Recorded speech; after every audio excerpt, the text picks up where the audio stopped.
Durga Puja Mahasaptami 2025 Nabapatrika and rituals অর্থাৎ দুর্গাপূজা মহাসপ্তমী 2025 নবপত্রিকা ও আচার।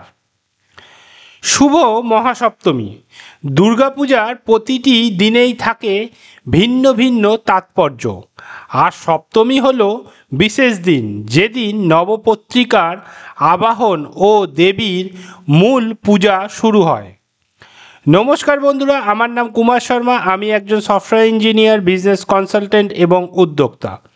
কুমার শর্মা অনলাইনের মাধ্যমে আমি আপনাদের সামনে তুলে ধরি ভারতের উৎসব, ঐতিহ্য ও তার পেছনের কাহিনী।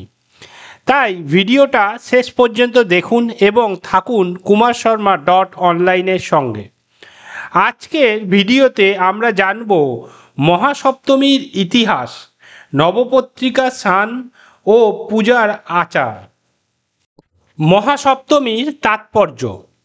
মহাসপ্তমী হল দুর্গাপূজার দ্বিতীয় দিন, যেদিন থেকে দেবীর পূজা আনুষ্ঠানিকভাবে শুরু হয়। পৌরাণিক মতে এই দিনেই মহিষাসুরের বিরুদ্ধে যুদ্ধের প্রস্তুতি শুরু করেন মা দুর্গা। সপ্তমী মানেই ভোরের বেলা গঙ্গায় বা পুকুরে নবপত্রিকার স্নান, তারপর দেবীর পূজা। নবপত্রিকা। নবপত্রিকা মানে 9টি বিশেষ গাছের সমাহার, যা দেবীর প্রতীক হিসেবে পূজিত হয়। এই 9টি গাছ হলো: প্রথম কলা অর্থাৎ ব্যানানা, দ্বিতীয় কচু অর্থাৎ কলোকাসিয়া, তৃতীয় হলুদ অর্থাৎ টারমেরিক,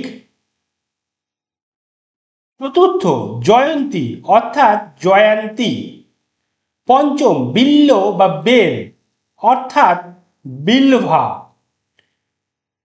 ষষ্ঠ দারিম বা ডালিম অর্থাৎ প্রোমোগ্রানেট, সপ্তম অশোক বা অশোকা, অষ্টম ধান অর্থাৎ রাইস প্যাডি, নবম মান বা কদলী অর্থাৎ ম্যান প্ল্যান্টেইন।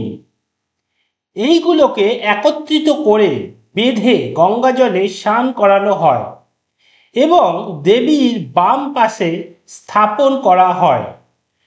নবপত্রিকা আসলে দেবী নবরূপ বা নবরাত্রির প্রতীক। নবপত্রিকা স্নান। সপ্তমীর ভোরে নদী বা পুকুরে নবপত্রিকার স্নান করানো হয়। এ সময় শঙ্খ বাজানো হয়, ঢাক বাজে এবং ভক্তরা স্নান করতে আসেন। স্নান শেষে নবপত্রিকা শোভাযাত্রার মাধ্যমে মণ্ডপে আনা হয়। পূজার আচার। নবপত্রিকা প্রতিষ্ঠার পর শুরু হয় সপ্তমীর মূল পূজা। অঙ্গ প্রতিষ্ঠা, প্রাণ প্রতিষ্ঠা, অর্ঘ্য প্রদান ও অঞ্জলি দেওয়া হয়। ভক্তরা উপবাস করেন। নারকেল, কলা, বিভিন্ন ফল ও মিষ্টি নিবেদন করা হয়। সপ্তমীর দিন ধূপ, ধুনুচি, নাচ, সারা রাত ভক্তিমূলক গানের আয়োজনও হয়ে থাকে। সাংস্কৃতিক রূপ। সপ্তমীর দিন থেকে পূজা মণ্ডপগুলোতে ভিড় বাড়ে। বিভিন্ন জায়গায় প্রতিযোগিতা হয়, ধুনুচি নাচ, ঢাক বাজানো ও সাংস্কৃতিক অনুষ্ঠানের। বাঙালি পরিবারগুলো নতুন পোশাক পরে মণ্ডপে আসেন, পূজা ও আনন্দে অংশ নেয়। মহাসপ্তমী হল দুর্গাপূজার হৃদয়। নবপত্রিকার স্নান থেকে পূজার আচার, সবকিছুতেই বাঙালির আবেগ, ভক্তি আর আনন্দ মিশে থাকে।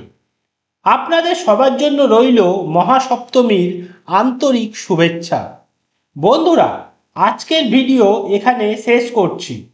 আশা করি দুর্গাপূজা মহাসপ্তমী 2025 নবপত্রিকা অ্যান্ড রিচুয়ালস অর্থাৎ দুর্গাপূজা মহাসপ্তমী 2025 নবপত্রিকা ও আচার নিয়ে আজকের আলোচনা আপনাদের ভালো লেগেছে। ভিডিওটি ভালো লেগে থাকলে অবশ্যই লাইক, শেয়ার এবং কমেন্ট করতে ভুলবেন না। আরও এমন তথ্যবহুল ভিডিও দেখতে আমাদের চ্যানেল সাবস্ক্রাইব করুন। পরবর্তী ভিডিওতে আমরা আবারও নতুন টপিক নিয়ে হাজির হব। ততক্ষণ পর্যন্ত থাকুন kumarsharma.online এর সঙ্গে। ধন্যবাদ। আবার দেখা হবে পরের ভিডিওতে।